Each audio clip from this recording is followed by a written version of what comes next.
know, thank you for the knowledge, thank you for your protection, for your guidance, thank you for the problems that you give, thank you for your guidance for every day, thank you for your blessing. Amen. Amen. Good afternoon, Ma'am Pauline. Thank you for the problem. Good afternoon, Ma'am Pauline. Arian, please return to the attendance. Okay, ma'am. Now, who among you here can recall what was our last topic all about? Anyone? What was our last topic all about? Announcement. What was our last topic? Our last topic was all about common answers. Very good. Now, let's have an activity.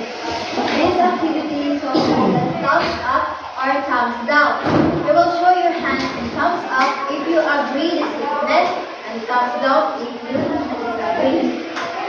Statement number 1. Pizza is the best food. Thumbs up, thumbs down. Okay. Statement number 2. School is boring. Yes. Okay. Number 3. Blue is a nice color. Okay. 4. The school year has 10 months. Okay. Lastly, a dog is a mama. Now, the mama man.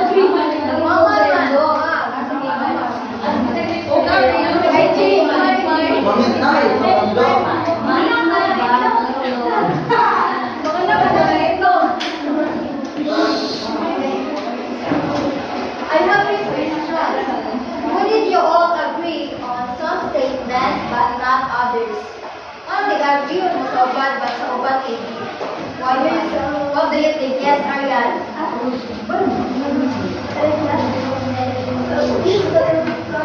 Why did you all agree on some statements but not others?